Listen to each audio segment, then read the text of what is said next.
Muy buenos días y muy bienvenidos a otro episodio de Preguntando en Voz Alta. Os habla Elizabeth Clark y en este episodio contamos con Andy Wickham. Hola, ¿qué tal? Y con Gerson Mercadal. Hola, Lizzy.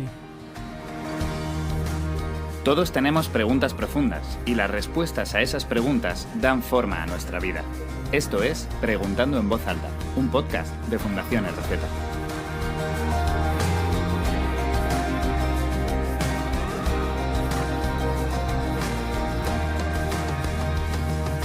Hoy vamos a hablar de la duda y este tema lo tenemos bastante fresco porque Gerson lo ha tratado hace unas semanas en un directo de Instagram en la cuenta de Reboot España. Cuéntanos un poco, Gerson. Sí, la verdad es que es emocionante ver cómo esos directos de Instagram están creciendo en números, en reacciones, y esta pregunta nos parecía importante, tanto para el público en general, pero quizá también especialmente para adolescentes. Y fue genial contar con Rubén Acuña, alguien con quien colaboramos, un amigo cercano, que nos contó qué papel tuvo la duda en su propia vida. Fue emocionante escucharlo y creo que fue muy útil. La verdad es que estamos muy contentos con todo lo que es Reboot, tanto el evento como el canal, que ha crecido mucho en los últimos meses, precisamente porque vemos esa necesidad en los adolescentes, ¿no? De hacer preguntas que luchan mucho. Todavía recuerdo, como si fuera ayer, hace unos años, estando en Galicia en unas jornadas universitarias, después de dar una charla titulada ¿Es Dios un amigo imaginario?, una chica de 14 años se me acerca y me dice: cuando invito a mis amigas a dormir a casa, me acribillan toda la noche con preguntas sobre mi fe y yo me quedo en silencio. No tengo respuesta ni a una sola de sus preguntas. Y me dijo: llevo más de un mes dudando si Dios existe de verdad. ¿Por qué no me responde? Claro, a mí se me hundió el corazón cuando la escuché, ¿no? Pero es por jóvenes como ella que hacemos Reboot, ¿no? Y mucho de lo que nos mueve es poder ofrecer respuestas y ayuda a aquellos que están luchando, ¿no? Y a punto de rendirse también. Me viene a la mente una historia que escuché recientemente de Agnes Bojaxhiu, no sé si lo pronuncio bien. Ella murió en el año 1997 y fue una de las personas más influyentes de su tiempo. Esta fue una mujer con una fe profunda, cristiana, que vivió con una integridad y una pasión que inspiró a millones de personas.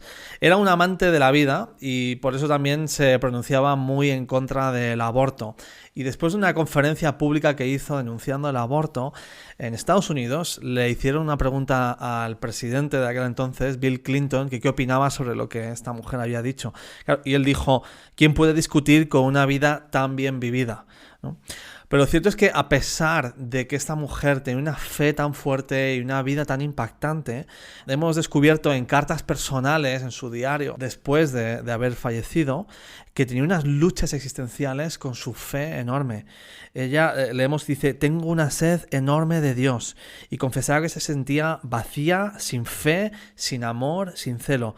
Dice también: la salvación de las almas ya no me atrae, el cielo no significa nada, orad por mí, por favor, que pueda seguir sonriendo a Dios a pesar de todo. El legado de esta mujer es enorme y en realidad se la conoce como Teresa de Calcuta, ¿no? Es una gran labor con personas discriminadas y con dolor y en sufrimiento, ¿no? Con leprosos, etc. Pero fue una mujer que luchó hasta el final con dudas y en su fe personal con Dios. Pues entremos ahí un poco, ¿no?, en el tema. Desde el punto de vista cristiano, ¿está mal tener dudas? ¿Está mal sentir este vacío existencial, ¿no?, que mencionas, y esa duda en relación a Dios en general? Sabes, Lizzy, siempre empezamos afirmando la importancia de la pregunta, pero creo que en este caso eso es de especial relevancia, porque muchas personas, incluyendo a muchísimos cristianos, pueden estar luchando. Hemos visto esos ejemplos y no solo se trata de la lucha que pueden sentir, sino se trata de lo que eso puede significar. Tener dudas, sobre todo si te llamas cristiano, puede llevarte a sentir culpa, puede llevarte a sentir ansiedad, así que no es poca cosa y creemos que como es un tema importante. Es bueno empezar viendo precisamente eso, que parece que la duda es universal. Todos tenemos dudas. No solo eso, parece que cuanto más sabemos del mundo, más dudas tenemos. Es curioso, hoy a través del internet tenemos acceso a mil millones de información más que antes y aún así a veces cuanto más sabemos, más dudas podemos tener. Quizá eso ya nos puede empezar a reflejar la importancia de la duda, ¿no? Entonces, no debería sorprendernos tener dudas y no debería hacerlo tampoco si somos cristianos. De hecho, la Biblia misma nos presenta que la duda es algo habitual en las personas. No solo eso, que cuanto más acceso tenían a Dios, a veces tenían más preguntas, y creo que es totalmente normal. Vemos ejemplos como los de Job, que se pregunta por qué todo ese sufrimiento, ¿no? Y que quiere hablarlo con Dios. No solo el ejemplo de Job, en el Nuevo Testamento vemos ejemplos muy claros. De hecho, parece que las personas más cercanas a Jesús muchas veces tenían dudas.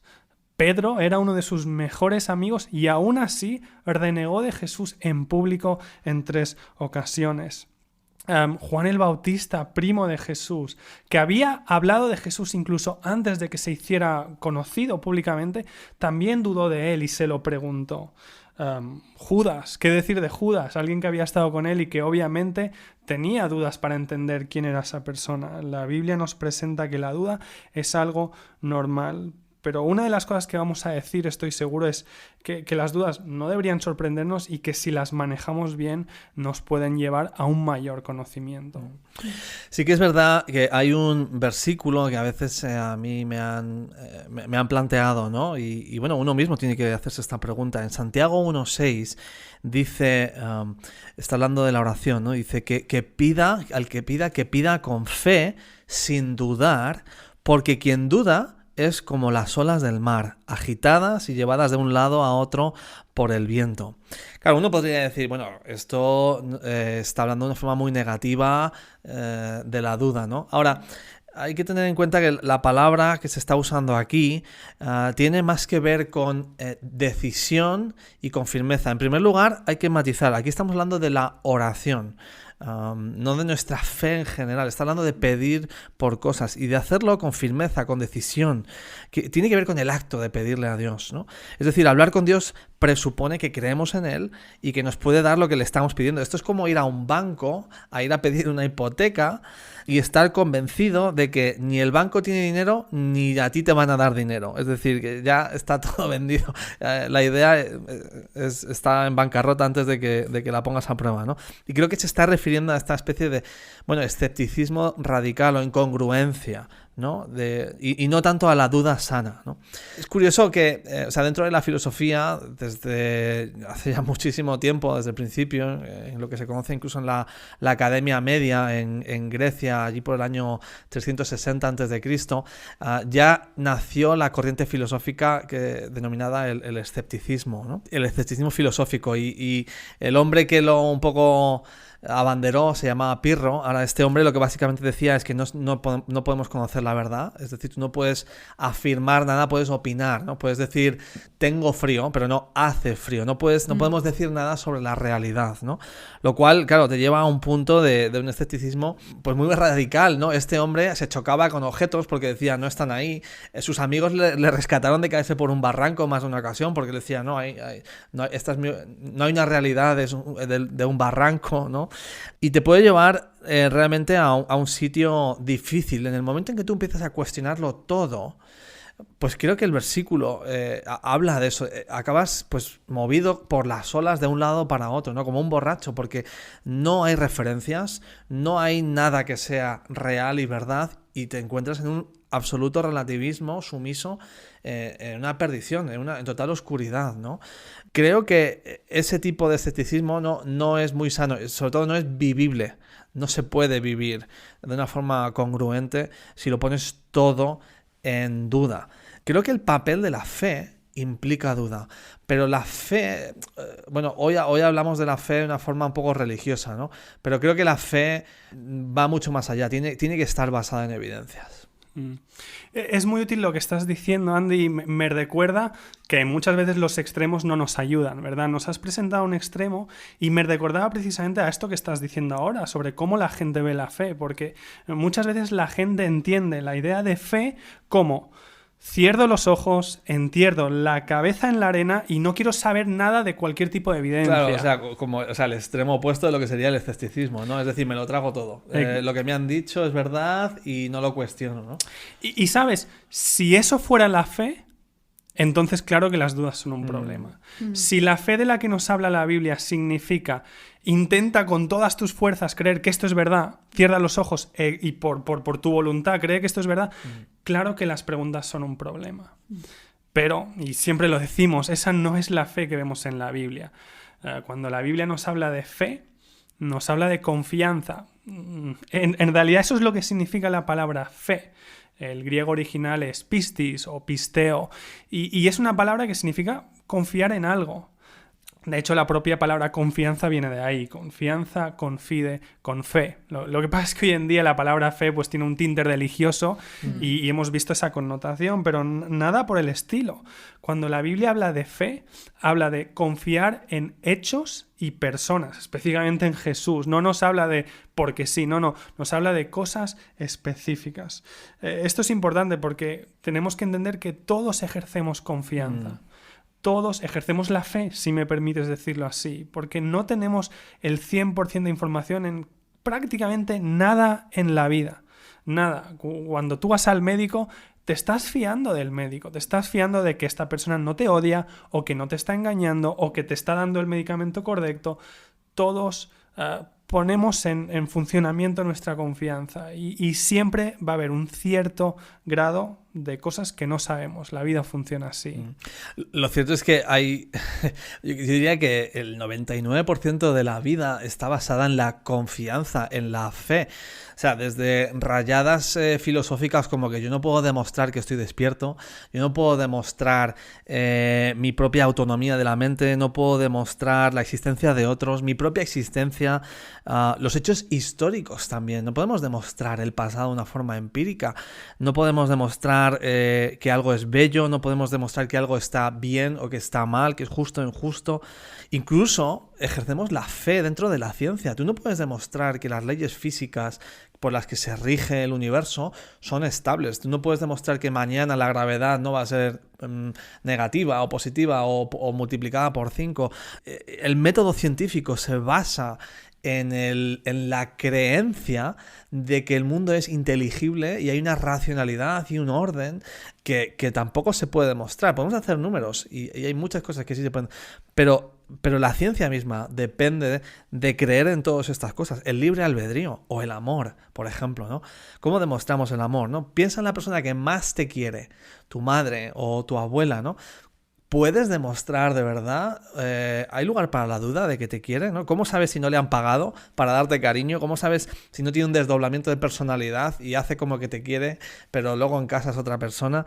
¿Cómo sabes que no es un extraterrestre haciéndose pasar por alguien? ¿Cómo sabes que a lo mejor no forma todo parte de un plan maquiavélico de los delfines para reemplazar a los seres humanos, como aparece en un episodio de Los Simpsons, ¿no? No sé si lo habéis visto, ¿no? Sí. Pero quiero decir, cuando llegas un momento de... O sea, todos usamos la fe, en absolutamente todo. Y toda cosmovisión, no solo el cristianismo, usa la fe. El ateísmo usa la fe, el budismo, el islam, todas, ¿no? La pregunta yo creo clave es ¿cuál requiere menos fe? ¿Cuál aporta más evidencia? ¿Cuál te da más razones para pensar que esas son las gafas correctas a través de las que ve el mundo, ¿no? Y creo que escuchando esto ya empezamos a ver un hecho importante. Sí, la duda puede frenarnos, de hecho la duda puede pesarnos muchísimo, pero no tiene por qué. Creo que la duda bien entendida puede servir precisamente como lo contrario, un puente para conocer más cosas. Hay pocas cosas más emocionantes que tener dudas y encontrar caer respuestas, y entonces ves las cosas de una forma distinta. Esa fue mi experiencia. Me gustaría leeros una cita de un autor muy conocido, Philip Yancey, que de hecho tiene un libro entero sobre este tema. Se llama en castellano Alcanzando al Dios Invisible.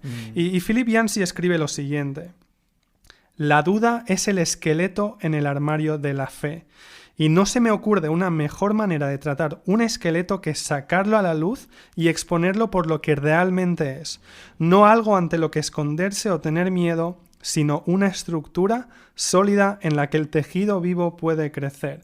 El ejemplo es muy potente, nos está diciendo, un esqueleto nos puede dar miedo, pero en realidad puedes construir un cuerpo alrededor de eso. Creo que las dudas son de la misma forma. Yancey concluye, dice, la duda siempre coexiste con la fe, porque en la presencia de certeza, ¿qué necesidad habría de fe? Dios parece sentirse mucho menos amenazado por la duda de lo que lo hace su iglesia. Creo que es así, creo que a veces los cristianos le tenemos miedo a la verdad y tendría que ser todo lo contrario. Haciendo preguntas llegamos a la verdad y si las hacemos bien hechas solo nos van a acercar a Dios. Qué bueno escuchar que la duda puede llevarnos a la verdad, pero me imagino que no toda duda nos lleva por ese camino.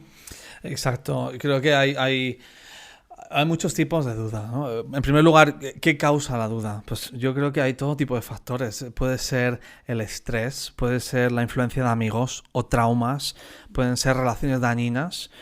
Conozco una chica que le cuesta horrores pensar en Dios como un padre bueno porque su relación con su propio padre es horrible, ¿no?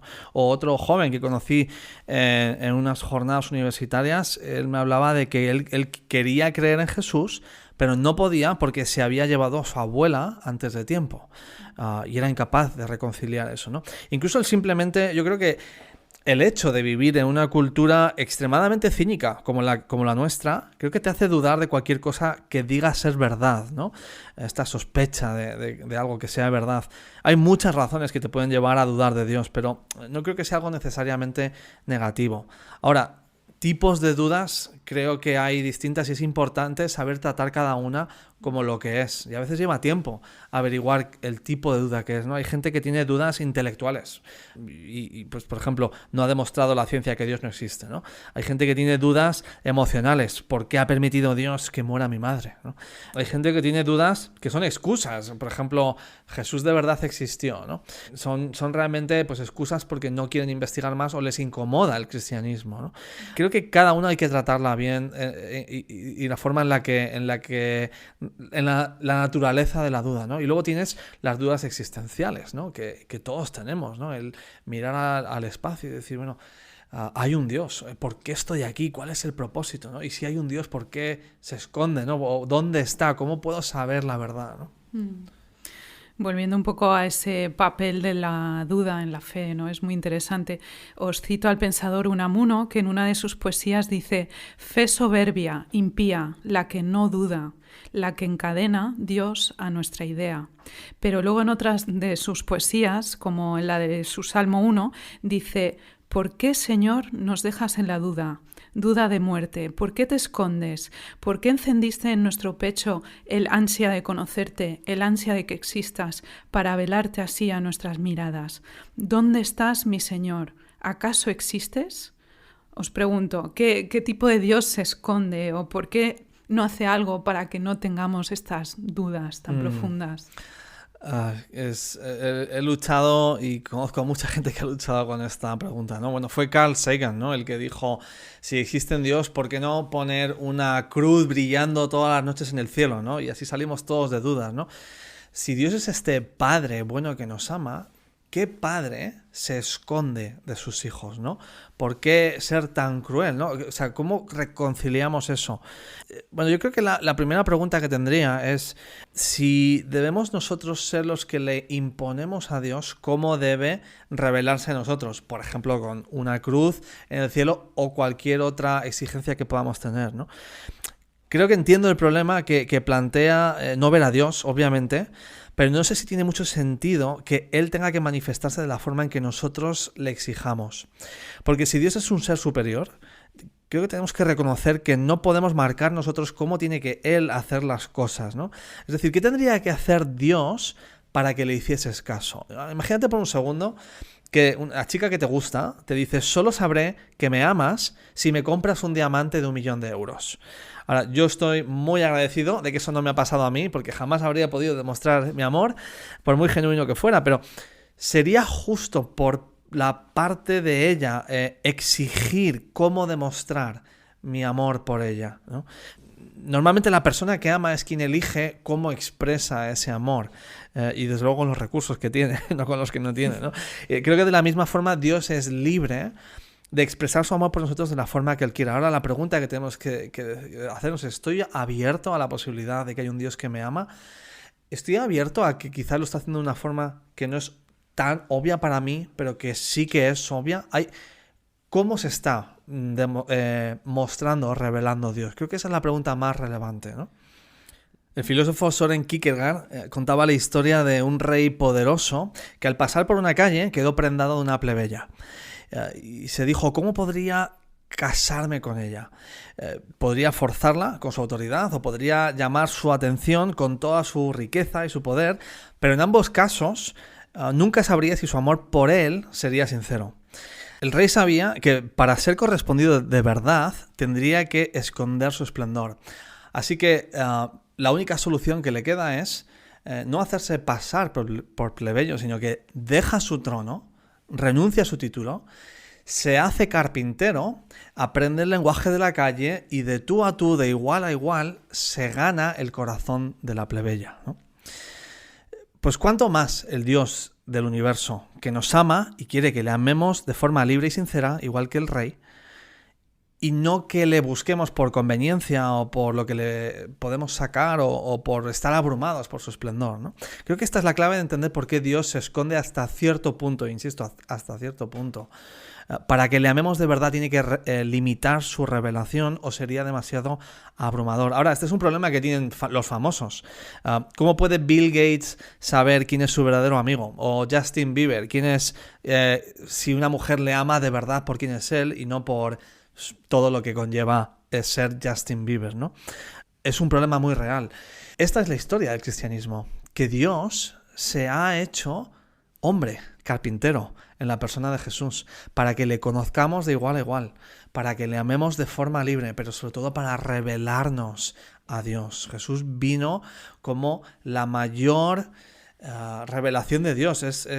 Digamos, ya no podemos decir que Dios se ha escondido, que Dios sigue escondido. Jesús ha encendido la luz y Jesús nos ha dicho, aquí estoy, buscadme y viviréis.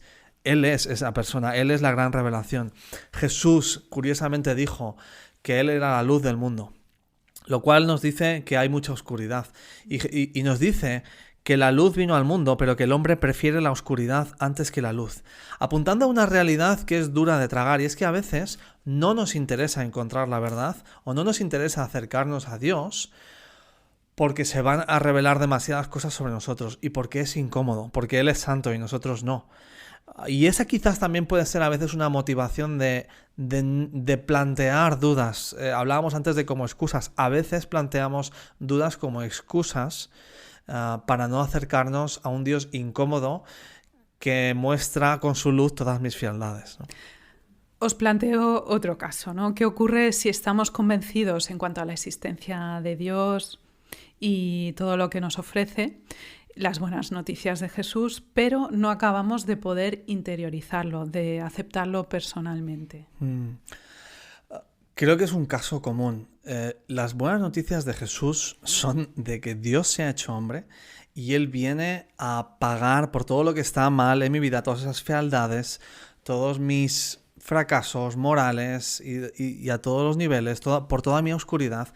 Él paga por ello y me ofrece perdón, me ofrece esperanza, me ofrece acercarme a Dios limpio porque Jesús ha pagado por mí. Ahora, esto es radicalmente opuesto a lo que todas las demás religiones nos dicen. Todas las demás ideologías nos dicen, trabaja duro, gana puntos, compensa por tus errores y a lo mejor Dios o la divinidad o lo que sea te mirará con agrado en el juicio final, cuando todos tengamos que rendir cuentas o lo que sea. Las buenas noticias que dice el cristianismo es que está hecho, consumado es, dijo Jesús, en la cruz Él paga. Por cierto, consumado es, hemos encontrado en recibos del siglo I, que quiere decir pagado, o sea, la deuda pagada. Jesús lo paga. Esto va al revés de cómo funciona el mundo. Y son muy buenas noticias, te quita un peso enorme de encima. Es difícil de creer, es contracorriente y mucha gente le cuesta creer que Dios me pueda amar de una forma tan incondicional, me pueda aceptar y que Él sea el que pague por mí. Muchas personas llevan esas cargas, no terminan de creérselo, ¿no? En mi caso tengo una historia muy parecida, que son 6 años de lucha con saber muchas verdades, mucha teología, pero no acabar de aceptar que esto es una realidad, que es algo para mí. Y si la oración que he dicho no es la oración ideal que Dios acepta, ¿no? Y que de repente cambiara el foco y me diera cuenta de que Dios es Dios mismo el que ha hecho todo por mí y que se me quitara un peso enorme de encima. Sí, creo que es una historia muy común. O también cristianos que han cometido pecados enormes en su vida o que están luchando con la adicción y de repente los consume la culpa y piensan que Dios ya no me ama, o la salvación no puede ser para mí, o esto ya no puede ser para mí. He caído tan bajo que no puede haber perdón para mí. Mucha gente se encuentra en esa situación. Y me alegro que lo menciones, porque la clave creo que tiene que ver con entender de verdad que en el cristianismo la salvación que Jesús nos ofrece no tiene nada que ver con lo que nosotros hacemos, sino con lo que Él ya ha hecho.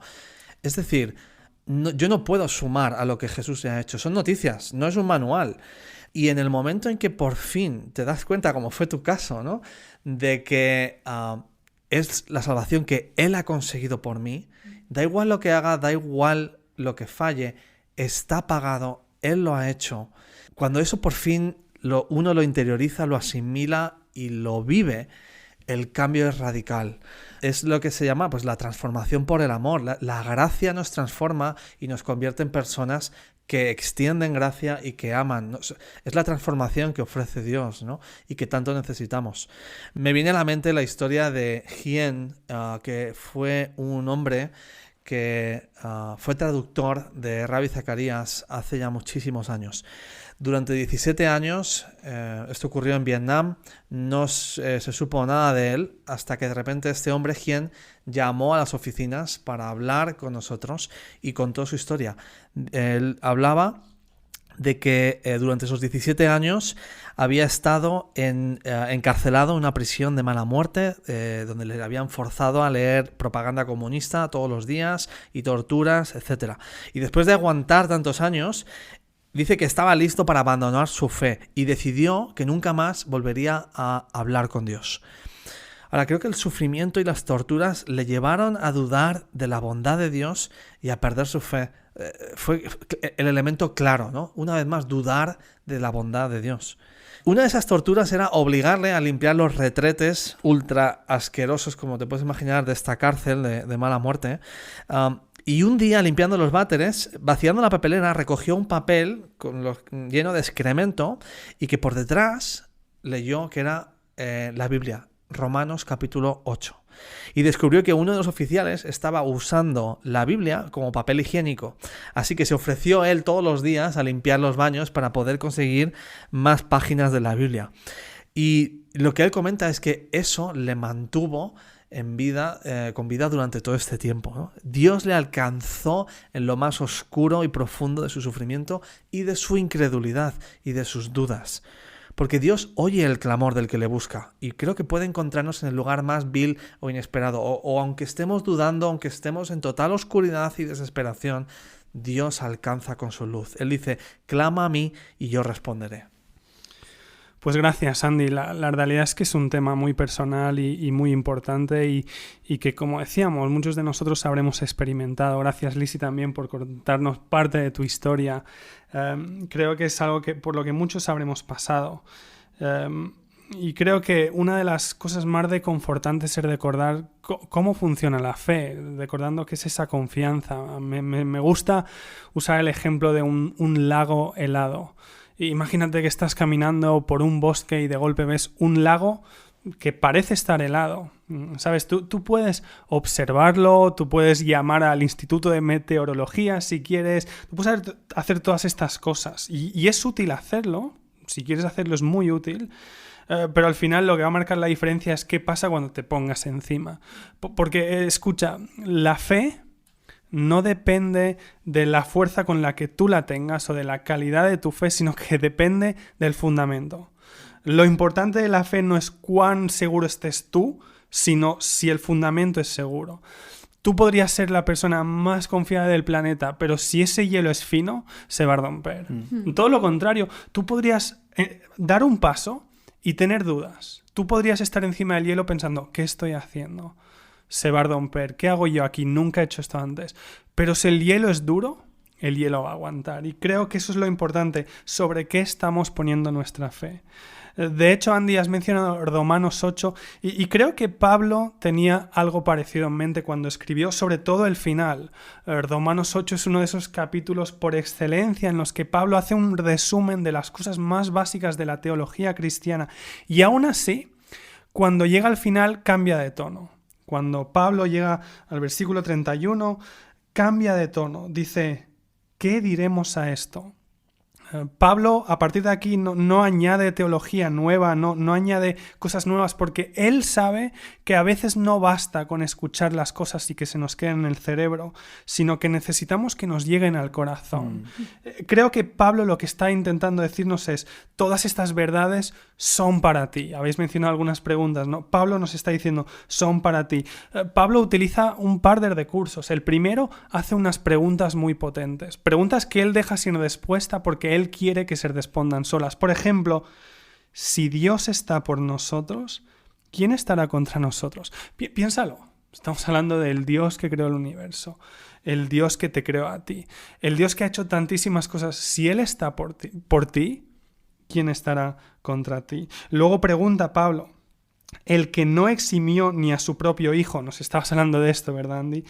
Sino que lo entregó por todos nosotros, ¿cómo no nos concederá también con Él todas las cosas? Si Jesús murió en la cruz por ti, ¿cómo no vas a tener también el amor de Dios?